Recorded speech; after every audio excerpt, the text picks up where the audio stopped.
नमस्ते, मैं शैलजा अपने चैनल पर आपका हार्दिक स्वागत करती हूँ। आशा करती हूँ आप सब स्वस्थ एवं प्रसन्न होंगे। आज मैं श्रीमद् भागवत महापुराण के द्वितीय स्कंद में 10वें अध्याय में भागवत के 10 लक्षणों की कथा सुनाऊंगी। तो कथा की शुरुआत करते हैं। श्री शुकदेव जी कहते हैं, परीक्षित, इस भागवत पुराण में सर्ग विसर्ग स्थान पोषण उति मनवंतर ईशानुकथा निरोध मुक्ति और आश्रय इन 10 विषयों का वर्णन है। इनमें से जो 10वां आश्रय तत्व है उसी का ठीक ठीक निश्चय करने के लिए कहीं श्रुति से कहीं तात्पर्य से और कहीं दोनों के अनुकूल अनुभव से महात्माओं ने अन्य 9 विषयों का बड़ी सुगम रीति से वर्णन किया है। ईश्वर की प्रेरणा से गुणों में क्षोभ होकर रूपांतर होने से जो आकाश आदि पंचभूत शब्द आदि तंत्र मात्राएं तन्मात्राएं इंद्रियां अहंकार और महतत्व की उत्पत्ति होती है उसको सर्ग कहते हैं। उस विराट पुरुष से उत्पन्न ब्रह्मा जी के द्वारा जो विभिन्न चराचर सृष्टियों का निर्माण होता है उसका नाम है विसर्ग। प्रतिपद नाश की ओर बढ़ने वाली सृष्टि को एक मर्यादा में स्थिर रखने से भगवान विष्णु की जो श्रेष्ठता सिद्ध होती है उसका नाम स्थान है।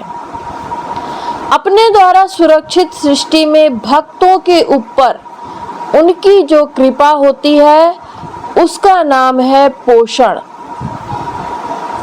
मनवंतरों के अधिपति जो भगवत भक्ति और प्रजा पालन रूप शुद्ध धर्म का अनुष्ठान करते हैं उसे मनवंतर कहते हैं। जीवों की वे वासनाएं जो कर्म के द्वारा उन्हें बंधन में डाल देती हैं उति नाम से कही जाती हैं। भगवान के विभिन्न अवतारों के और उनके प्रेमी भक्तों के विविध आख्यानों से युक्त गाथाएं ईश कथा हैं। जब भगवान योग निद्रा स्वीकार करके शयन करते हैं तब इस जीव का अपनी उपाधियों के साथ उनमें लीन हो जाना निरोध है। आज्ञा कल्पित कर्तृत्व भोक्तृत्व आदि अनात्म भाव का परित्याग करके अपने वास्तविक स्वरूप परमात्मा में स्थित होना ही मुक्ति है। शुकदेव जी कहते हैं, परीक्षित, इस चराचर जगत की उत्पत्ति और प्रलय जिस तत्व से प्रकाशित होते हैं वह परम ब्रह्म ही आश्रय है। शास्त्रों में उसी को परमात्मा कहा गया है। जो नेत्र आदि इंद्रियों का अभिमानी दृष्टा जीव है वही इंद्रियों के अधिष्ठाता दात्र देवता सूर्य आदि के रूप में भी है और जो नेत्र गोलक आदि से युक्त दृश्य देह है वही उन दोनों को अलग अलग करता है। इन तीनों में यदि एक का भी अभाव हो जाए तो दूसरे 2 की उपलब्धि नहीं हो सकती। अतः जो इन तीनों को जानता है वह परमात्मा ही सबका अधिष्ठान आश्रय तत्व है। उसका आश्रय वह स्वयं ही है, दूसरा कोई नहीं। जब पूर्वोक्त विराट पुरुष ब्रह्मांड को फोड़कर निकला तब वह अपने रहने का स्थान ढूंढने लगा और स्थान की इच्छा से उस शुद्ध संकल्प पुरुष ने अत्यंत पवित्र जल की सृष्टि की। विराट पुरुष रूप नर से उत्पन्न होने के कारण ही जल का नाम नार पड़ा और उस अपने उत्पन्न किए हुए नार में वह पुरुष 1000 वर्षों तक रहा और इसी से उसका नाम नारायण हुआ। उन नारायण भगवान की कृपा से ही द्रव्य, कर्म, काल, स्वभाव और जीव आदि की सत्ता है। उनके उपेक्षा कर देने पर और किसी का अस्तित्व नहीं रहता। उन अद्वितीय भगवान नारायण ने योग निद्रा से जगकर अनेक होने की इच्छा की। तब अपनी माया से उन्होंने अखिल ब्रह्मांड के बीज स्वरूप अपने सुवर्णमय वीर को 3 भागों में विभक्त कर दिया। अधिदेव, अध्यात्म और अधिभूत। सुखदेव जी कहते हैं, परीक्षित, विराट पुरुष का एक ही वीर 3 भागों में कैसे विभक्त हुआ, सो सुनो। विराट पुरुष के हिलने डुलने पर उनके शरीर में रहने वाले आकाश से इंद्रिय बल, मनोबल और शरीर बल की उत्पत्ति हुई। उनसे इन सब का राजा प्राण उत्पन्न हुआ। जैसे सेवक अपने स्वामी राजा के पीछे पीछे चलते हैं, वैसे ही सबके शरीर में प्राण के प्रबल रहने पर ही इंद्रियां प्रबल रहती हैं और जब वह सुस्त हो जाता है तब सारी इंद्रियां भी सुस्त हो जाती हैं। जब प्राण जोर से आने जाने लगा तब विराट पुरुष को भूख प्यास का अनुभव हुआ। खाने पीने की इच्छा करते ही सबसे पहले उनके शरीर में मुख प्रकट हुआ। मुख से तालु और तालु से रसेंद्रिय प्रकट हुए। इसके बाद अनेकों प्रकार के रस उत्पन्न हुए जिन्हें रसना ग्रहण करती है। जब उनकी इच्छा बोलने की हुई तब वाक इंद्रिय, उसके अधिष्ठात्र देवता अग्नि और उनका विषय बोलना, ये तीनों प्रकट हुए। इसके बाद बहुत दिनों तक जब जल में ही वे रुके रहे तो श्वास के वेग से नासिका छिद्र प्रकट हो गए। जब उन्हें सूंघने की इच्छा हुई तब उनकी नाक घ्राणेन्द्रिय आकर बैठ गई और उसके देवता गंध को फैलाने वाले वायुदेव प्रकट हुए। पहले उनके शरीर में प्रकाश नहीं था, फिर जब उन्हें अपने को तथा दूसरी वस्तुओं को देखने की इच्छा हुई तब नेत्रों के छिद्र, उनका अधिष्ठाता सूर्य और नेत्रेंद्रिय प्रकट हो गए। इन्हीं से रूप का ग्रहण होने लगा। जब वेद रूप ऋषि विराट पुरुष को स्तुतियों के द्वारा जगाने लगे तब उन्हें सुनने की इच्छा हुई और उसी समय कान उनकी अधिष्ठात्र देवता दिशाएं और त्रिश्रीत्रेंद्रिय प्रकट हुई। इसी से शब्द सुनाई पड़ता है। जब उन्होंने वस्तुओं की कोमलता, कठिनता, हल्कापन, भारीपन, उष्णता और शीतलता आदि जाननी चाहिए तब उनके शरीर में चर्म प्रकट हुआ। पृथ्वी में से जैसे वृक्ष निकल आते हैं उसी प्रकार उस चर्म में रोए पैदा हुए और उसके भीतर बाहर रहने वाला वायु भी प्रकट हो गया। स्पर्श ग्रहण करने वाली त्वचा इंद्रिय भी साथ ही साथ शरीर में चारों ओर लिपट गई और उससे उन्हें स्पर्श का अनुभव होने लगा। जब उन्हें अनेकों प्रकार के कर्म करने की इच्छा हुई तो उनके हाथ उग आए। उन हाथों में ग्रहण करने की शक्ति हस्तेंद्रिय और उनके अधिदेवता इंद्र प्रकट हुए और दोनों के आश्रय से होने वाला ग्रहण रूप कर्म भी प्रकट हो गया। जब उन्हें अभिष्ट स्थान पर जाने की इच्छा हुई तब उनके शरीर में पैर उगाए। चरणों के साथ ही चरण इंद्रिय के अधिष्ठाता रूप में वहां स्वयं यज्ञ पुरुष भगवान विष्णु स्थित हो गए और उन्हीं में चलना रूप कर्म प्रकट हुआ।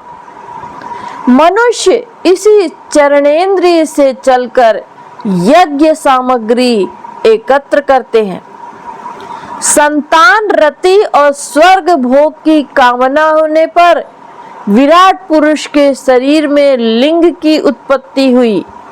उसमें उपेस्थेंद्रिय और प्रजापति देवता तथा इन दोनों के आश्रय रहने वाले काम सुख का आविर्भाव हुआ। जब उन्हें मल त्याग की इच्छा हुई तब गुदाद्वार प्रकट हुआ। तत्पश्चात उसमें वायु इंद्रिय मित्र देवता उत्पन्न हुए। उन्हीं दोनों के द्वारा मल त्याग की क्रिया संपन्न होती है। अपान मार्ग द्वारा एक शरीर से दूसरे शरीर में जाने की इच्छा होने पर नाभि द्वार प्रकट हुआ। उससे अपान और मृत्यु देवता प्रकट हुए। इन दोनों के आश्रय से ही प्राण और अपान का विछोह यानी मृत्यु होती है। जब विराट पुरुष को अन्य जल ग्रहण करने की इच्छा हुई तब कोख, आते और नाड़ियां उत्पन्न हुई। साथ ही कुक्षी के देवता समुद्र, नाड़ियों के देवता नदियां एवं तुष्टि और पुष्टि वे दोनों उनके आश्रित विषय उत्पन्न हुए। जब उन्होंने अपनी माया पर विचार करना चाहा तब हृदय की उत्पत्ति हुई। उससे मन रूप इंद्रिय और मन से उसका देवता चंद्रमा तथा विषय कामना और संकल्प प्रकट हुए। विराट पुरुष के शरीर में पृथ्वी, जल और तेज से 7 धातुएं प्रकट हुई। त्वचा, चर्म, मांस, रुधिर, मेद, मज्जा और अस्थि। इस प्रकार आकाश, जल और वायु से प्राणों की उत्पत्ति हुई। श्रोत्रादि सब इंद्रियां शब्दादि विषयों को ग्रहण करने वाली हैं। वे विषय अहंकार से उत्पन्न हुए। मन सब विकारों की उत्पत्ति का स्थान है और बुद्धि समस्त पदार्थों का बोध कराने वाली है। मैंने भगवान के इस स्थूल रूप का वर्णन तुम्हें सुनाया है। वह बाहर की ओर से पृथ्वी, जल, तेज, वायु, आकाश, अहंकार, महतत्व, प्रकृति इन 8 आवरणों से घिरा हुआ है। इससे परे भगवान का अत्यंत सूक्ष्म रूप है। वह अव्यक्त, निर्विशेष, आदि, मध्य और अंत से रहित एवं नित्य है। वाणी और मन को वहां तक पहुंच नहीं है। वाणी और मन की वहां तक पहुंच नहीं है। मैंने तुम्हें भगवान के स्थूल और सूक्ष्म, व्यक्त और अव्यक्त जिन 2 रूपों का वर्णन सुनाया है, ये दोनों ही भगवान की माया के द्वारा रचित है। इसलिए विद्वान पुरुष इन दोनों को ही स्वीकार नहीं करते। वास्तव में भगवान निष्क्रिय हैं। अपनी शक्तियों से ही वे सक्रिय बनते हैं। फिर तो वे ब्रह्मा का या विराट रूप धारण कर के वाच्य और वाचक शब्द और उसके अर्थ के रूप में प्रकट होते हैं। अनेकों नाम रूप और क्रियाएं स्वीकार करते हैं। सुखदेव जी कहते हैं, परीक्षित, प्रजापति, मनु, देवता, ऋषि, पितर, सिद्ध, चारण, गंधर्व, विद्याधर, असुर, यक्ष, किन्नर, अप्सराएं, नाग, सर्प, किम पुरुष, उरग, मातृकाएं, राक्षस, पिशाच, प्रेत, भूत, विनायक, कूष्मांड, उन्माद, वेताल, यातुधान, ग्रह, पक्षी, मृग, पशु, वृक्ष, पर्वत, सरीसृप इत्यादि जितने भी संसार में नाम रूप है, सब भगवान के ही हैं। संसार में चर और अचर भेद से 2 प्रकार के तथा जरायुज, अंडज, स्वेदज और उद्भिज भेद से 4 प्रकार के जितने भी जलचर, थलचर और आकाश प्राणी हैं, सब के सब शुभ अशुभ मिश्रित कर्मों के तदनुरूप फल है। सत्व की प्रधानता से देवता, रजोगुण की प्रधानता से मनुष्य और तमोगुण की प्रधानता से नार की योनियां मिलती हैं। इन गुणों में भी जब एक गुण दूसरे गुणों से अभिभूत हो जाता है, तब प्रत्येक गति के 3-3 भेद हो जाते हैं। वे भगवान जगत के भारण पोषण के लिए धर्म में विष्णु रूप स्वीकार करके देवता, मनुष्य, पशु, पक्षी आदि रूप में अवतार लेते हैं। वे भगवान जगत के धारण पोषण के लिए धर्म में विष्णु रूप स्वीकार करके देवता, मनुष्य और पशु पक्षी आदि रूपों में अवतार लेते हैं तथा विश्व का पालन पोषण करते हैं। प्रलय का समय आने पर वे ही भगवान अपने बनाए हुए इस विश्व को कालाग्नि स्वरूप रुद्र का रूप ग्रहण करके अपने में वैसे ही लीन कर लेते हैं जैसे वायु मेघमाला को।